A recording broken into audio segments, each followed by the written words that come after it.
Bien-aimés du Seigneur, bonjour à tous et à toutes. Vous faites bien de vous connecter.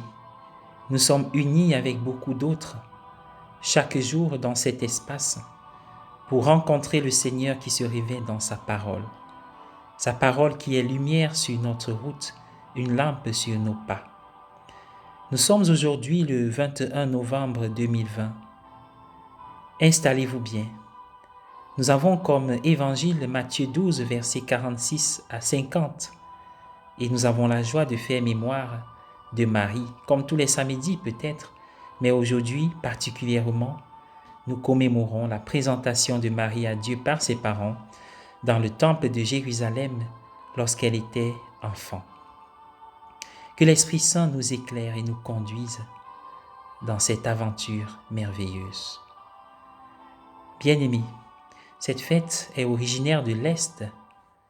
Elle reflète la compréhension qu'a l'Église de la vie intérieure de Marie, remplie de grâce et entièrement consacrée au dessein de Dieu sur sa vie.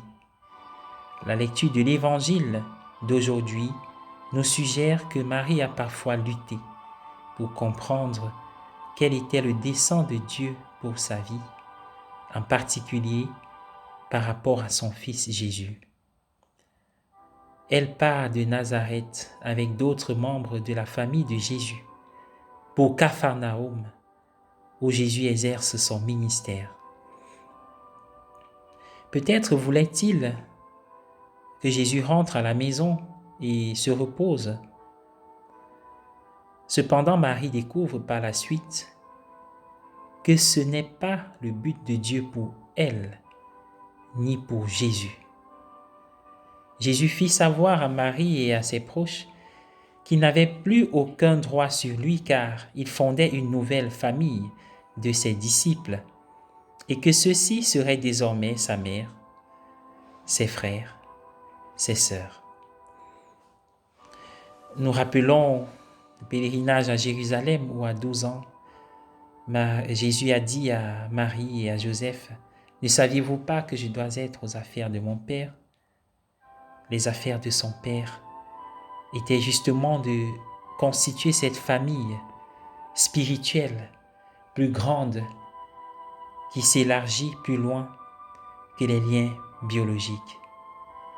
Marie avait beaucoup à réfléchir. Ce qu'elle voulait pour Jésus n'était pas nécessairement ce que Dieu voulait pour lui. En ce sens, l'expérience de Marie peut être proche de la nôtre. Comme elle, nous pouvons vouloir nous abandonner au dessein de Dieu. Nous pouvons vouloir faire la volonté de Dieu. Comme elle, nous pouvons lutter pour discerner quel est le dessein de Dieu pour notre vie. Nous devons parfois en arriver à la douloureuse reconnaissance que ce que nous voulons pour nous-mêmes et pour les autres n'est pas toujours ce que Dieu veut. Nous ne pouvons pas nous permettre de devenir trop sûrs du désir de Dieu pour notre vie et celle des autres.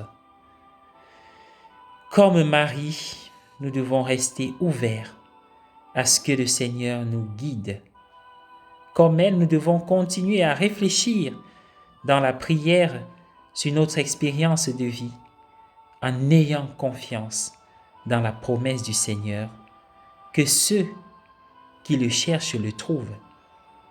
Ceux qui cherchent trouvent. Je souhaite à tous et à chacun une agréable journée aux côtés de la bienheureuse Vierge Marie.